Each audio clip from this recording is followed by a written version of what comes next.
नमस्कार विद्यार्थियों, मैं धीरज कुमार गुप्ता, सहायक आचार्य हिंदी, राजकीय महाविद्यालय कामा।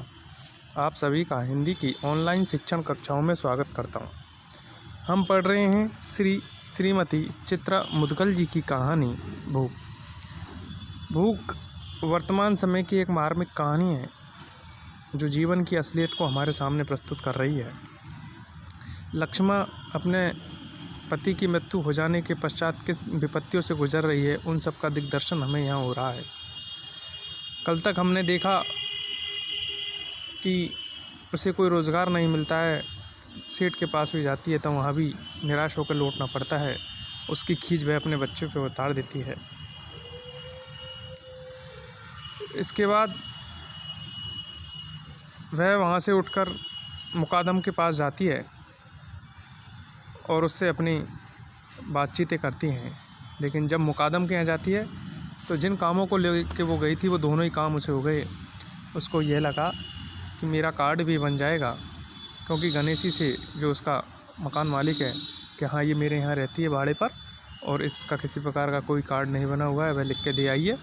और उसने कहा कि कार्ड मिल जाएगा। साथ ही साथ उसने ये भी कहा कि मैंने जिस ठेकेदार से तुम्हारे लिए बात की थी वह ठेकेदार तैयार हो गया है, तुम्हें 7 रुपये प्रतिदिन मजदूरी के मिलेंगे सड़क पर पत्थर फोड़ने के लिए, और अगर तुम्हारा काम पसंद आया तो आगे भी तुम्हें अन्य ठेकों में वो साथ दे जाएगा।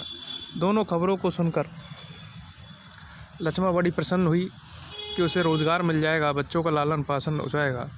तो आशा में बड़ी उत्सुकता होती है। उसी आशा के साथ लक्ष्मा आती है।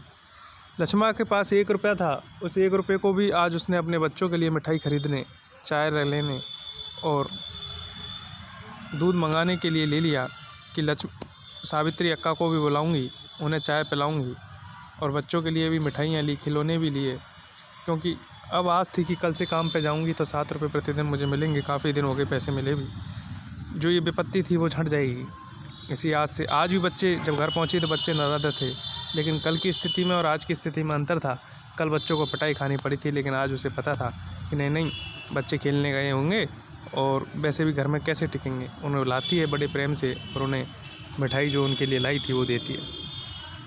और वहीं से चाय का नस्तर रख के भाकरी बनू कर वह वहाँ जाती है, सारा प्रबंध कर आके कि सावित्री अक्का आएंगे, उनके साथ बैठूंगी, बातचीत करूंगी और उनको मैं ये भाकरी पर उसको ध्यान आया कि सावित्री अक्का भाकरी नहीं खा सकते तो उनके लिए गुड़ की चटनी भी बना देती है।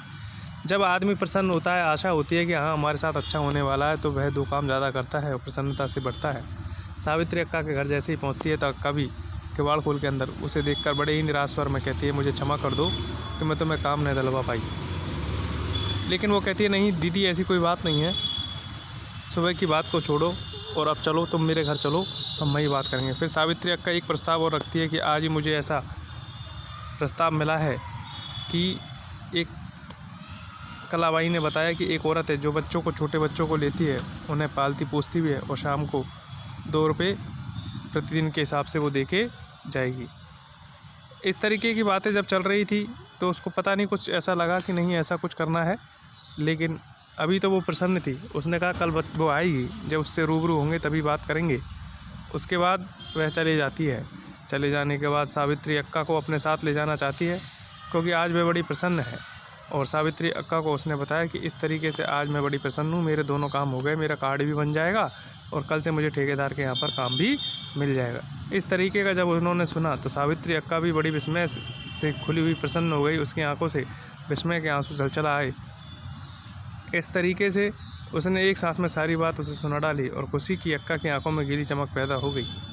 इस तरीके से आपने देखा, जब अच्छी आशा बन जाती है तो उत्साहपूर्वक व्यक्ति अधिक काम करने के लिए प्रसन्न हो जाता है।